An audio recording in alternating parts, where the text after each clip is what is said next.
¿Cómo comprar terrenos con seguridad? Lo que debes saber para comprar terrenos urbanos o rurales y evitar cometer errores en tus inversiones en tierras. Hola amigos interesados en temas inmobiliarios. Esta vez te sube un video dándote asesoría y pautas para que no cometas errores al comprar un terreno. Al comprar cualquier tipo de inmuebles, debes realizar verificaciones de todos los elementos que pueden incidir en la decisión de comprarlos o no. Por lo que en esta primera parte te hablo de tips útiles al comprar todo tipo de inmuebles, con análisis de la situación legal en la propiedad. Solicita al vendedor que te facilite documentos relativos, como las escrituras debidamente protocolizadas ante notario e inscritas ante el registro de la propiedad o entidad equivalente en tu país. Verifica que la persona que te firmaría las escrituras como vendedor del inmueble sean sus propietarios. Si son casados, deben concurrir en pareja. Se han dado casos en los que uno de los cónyuges intenta vender inmuebles sin el conocimiento y aceptación de su pareja. Esto legalmente no es posible. Sin embargo, suelen darse intentos por falsificarse firmas suplantando identidades. Si no pueden comparecer los propietarios, deben hacerlo por medio de un apoderado facultado por un poder ante notario o un consulado de un país de residencia en el caso de migrantes. Ten en cuenta que los poderes son revocables, que el poder dante y mandante es muy libre de cambiar de decisión. Por lo tanto, si ves que tiene una fecha de otorgamiento superior a un año, deberás exigir un certificado de no haber sido revocado. La presentación del inmueble puede hacerlo también un asesor, agente inmobiliario o corredor de bienes raíces, debidamente autorizado por leyes o cualquier otra norma sustitutiva. Pero este agente no podrá firmar escrituras, a menos que a la vez tenga facultades de apoderado. Algunos países han normado el ejercicio del corretaje de bienes raíces, es decir, tienen leyes y reglamentos. Si este es tu caso, verifica que este agente sea portador de un código o licencia de agente inmobiliario, corredor de propiedades, corredor de bienes raíces, finca raíz o como se denomine en tu país. Otros países no cuentan con normas que regulen esta actividad, existiendo asesores o agentes inmobiliarios libres basados en asociaciones u otras organizaciones de hecho. En este caso también la intervención del agente inmobiliario es legal, toda vez que principios doctrinarios manifiestan que todo lo que no está expresamente prohibido está permitido. Continuando con la verificación de documentos de propiedades en general, es indispensable que compares los datos registrados en las escrituras con los de los certificados que proporciona el registro de la propiedad. Deben ser coincidentes. No pueden existir el mínimo error. Caso contrario, pide al vendedor que previamente realice las rectificaciones. Aparte de coincidir los datos, no debe tener gravámenes ni prohibiciones de enajenar el bien. La institución que te proporciona información oficial es el municipio, la cual tiene los registros o catastros de todas las propiedades de su jurisdicción. Igualmente, los datos deben ser coincidentes con los de las escrituras y el registro de la propiedad. Caso contrario, no podrás catastrarlo a tu nombre el inmueble comprado. Todo inmueble debe tener códigos catastrales, claves o números que lo identifiquen en los catastros.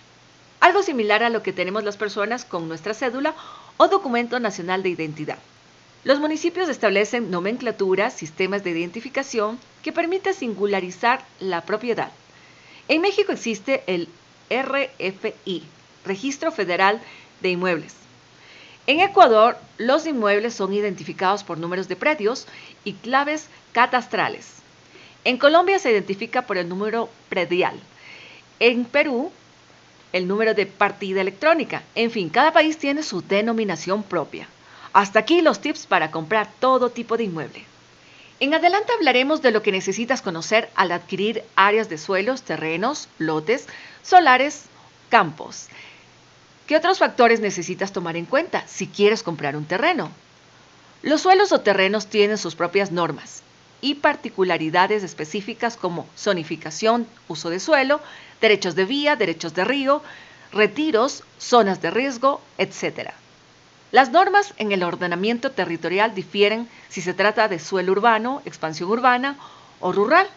Asimismo, estas normas difieren de un país a otro, inclusive dentro de un mismo país. Cada municipio puede tener su propia reglamentación sobre suelos. En tal virtud, si estás pensando comprarte un terreno primero, debes tener muy claro cuál es el uso que pretendes darle, especialmente si los terrenos de tu interés se encuentran en zonas de expansión urbana y rural. En las zonas urbanas consolidadas puedes comprarlo con mayor seguridad y aún así debes contactarte con las dependencias municipales. Para descartar algún proyecto de interés público que impliquen los permisos de construcción, si el terreno lo quieres para construir viviendas, verifica que tenga una zonificación y uso de suelo clasificado como residencial, que cuente con todos los servicios básicos como agua potable, electricidad, sistemas de alcantarillado o drenaje, calles y vías que cumplan con las normas locales y nacionales. Si es un terreno de zonificación y uso industrial y planificas construir viviendas, el municipio no te permitirá. El Reglamento de Desarrollo Urbano te dará las normas que debes aplicar al ejecutar las construcciones. En primer lugar, para la ubicación de la construcción dentro del lote, se consideran los retiros obligatorios de la parte frontal, posterior y laterales. El retiro frontal es con relación a las aceras, calzada, tomando en cuenta el eje de vía. Los retiros posterior y laterales son con relación a las construcciones vecinas. No puedes adosarte a una construcción vecina si la norma no te lo permite. Este punto está en estrecha relación a los coeficientes de construcción. Posiblemente hayas escuchado hablar del COS y el CUS. El COS, coeficiente de ocupación del suelo, nos indica el porcentaje de suelo sobre el que puedes construir. El porcentaje diferencial debe quedar libre de construcciones, en concordancia con los retiros. El CUS es el coeficiente de utilización de suelo. Puede ser igual o mayor al COS, pues considera los alzados en pisos o plantas, es decir, las construcciones hacia arriba. En algunos municipios, para mayor claridad, el CUS lo conocen como COS total, para evitar la confusión que puede surgir entre los vocablos ocupación y utilización.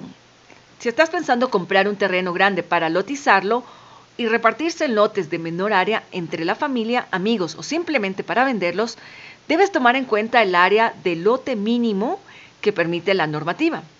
Eso significa que si el lote mínimo es de 600 metros cuadrados, no podrás hacer lotes de menor área. Las zonas urbanas permiten lotes de área menor, como por ejemplo 200 metros cuadrados. En las zonas de expansión urbana, el lote mínimo es mayor entre 600 y 5.000 metros cuadrados, mientras que en las zonas rurales el área es mucho mayor, por ejemplo, 2 hectáreas, 5 hectáreas, etc. Te doy estas cabidas solo como ejemplo. Tú debes contactarte con las autoridades para que te informen sobre esta y otras regulaciones del sector que te interesa. Otro de los puntos importantes que debes considerar a la hora de comprar terrenos es lo que denominamos como lote en cuerpo cierto. En este momento es cuando el vendedor debe facilitarte copias de escrituras para que las analices. Un lote en cuerpo cierto es cuando tiene cabida definida y sus respectivos linderos, con dimensiones normalmente en metros. Por ejemplo, un lote de 200 metros cuadrados con 10 metros de frente por 10 de fondo, con sus respectivos colindantes. De no existir estas singularizaciones, podrías caer en manos de traficantes de tierras, quienes en el mejor de los casos te darán escrituras en derechos y acciones. Sobre terrenos en derechos y acciones te hablamos en otro video. Ten mucho cuidado, podrías ser víctima de estafa. Otro aspecto a tomarse en cuenta a la hora de pretender comprar un terreno son las franjas de derecho de vía, ríos, sistemas de riego, franjas de protección ecológica. Asimismo, verifica los mapas de riesgo. No te olvides que nos encontramos habitando un planeta y continente muy activo. Sobre todas estas regulaciones, son los municipios y ayuntamientos los encargados de poner a disposición de la ciudadanía. Mucha de esta información se encuentra en línea y puede ser descargada, pero si no es el caso, contáctate con los funcionarios municipales. Si te interesa mantenerte al tanto de estos temas inmobiliarios, suscríbete y dale me gusta para que recibas las notificaciones. Te saludó Lourdes Garzón.